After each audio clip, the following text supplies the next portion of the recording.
It's an honor and privilege to welcome you to my channel. Over the years, there were many intellectuals and philosophers who have written and created great works of art to help mankind achieve a peaceful and happy life. Over 2000 years ago, there lived a poet called Thirukkural, and he has created a masterpiece called Thirukkural. I want to explore this book and give out my perspective of each of his poetry and how it would be relevant to today's life. We should remember that he is an ancient poet, so we need to understand the basic lifestyles that they used to have at those times. So I would like to give a brief background of how life was, what the human beings who lived at those times thought about religion, and what was the kind of religion that they practiced. It is an ancient religion where man's life was divided into 4 stages.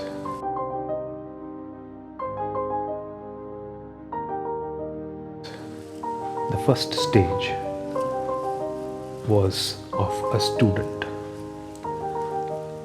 where the person or the student or the child is in his formative years, where he learns and acquires knowledge.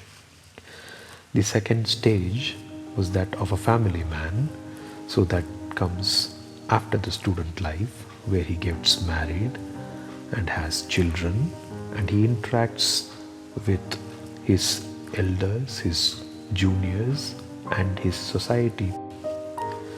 The next stage in the life of the man, that is described as per the Sanatana Dharma, is one of the retiree, where he doesn't actually actively participate in the family affairs, but rather he is in a advisory position wherein he would be able to provide his advice based on the experience and wisdom that he has gained throughout his life. The fourth part, or the fourth stage of life, is that of a renunciate, where it is more or less like a detached attachment, where the person is in the society but he doesn't interact much and he doesn't advise much on the happenings, but rather observe what is happening around him and also finds or tries to find the true nature of what is happening around him and tries to understand the next steps in his life. We should also understand that this is a period where karma was considered as a major attribute of life. So we all know what karma means, but actually karma is an effect of 2 other things where I would like to mention here. First is kriya. Kriya means work, and karta. Karta is the doer of the work.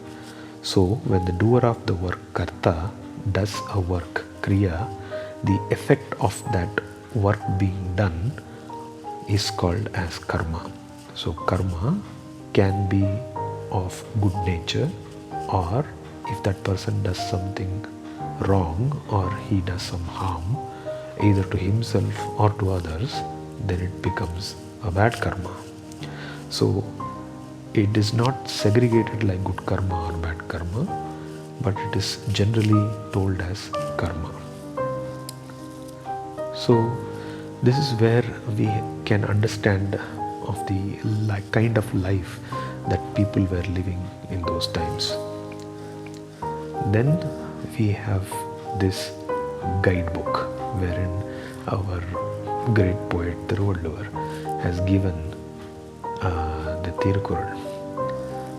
He actually segregates the entire book into three major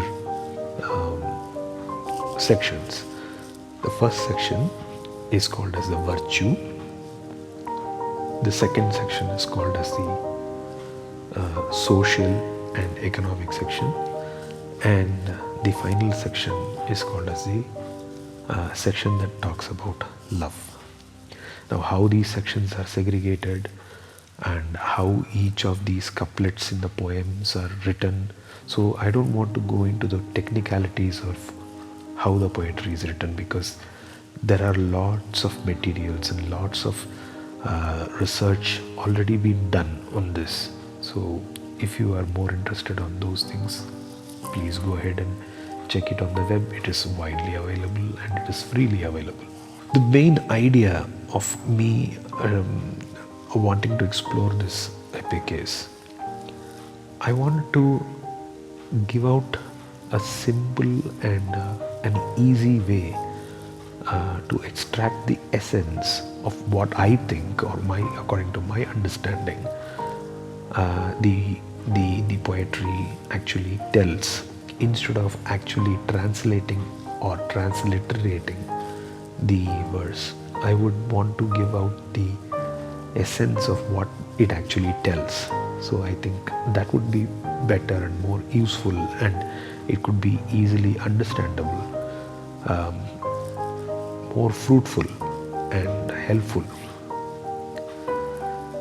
So from the next coming videos, I would start uploading each verse and what I think it means and what actually it tries to communicate to the user or to the reader. Thank you.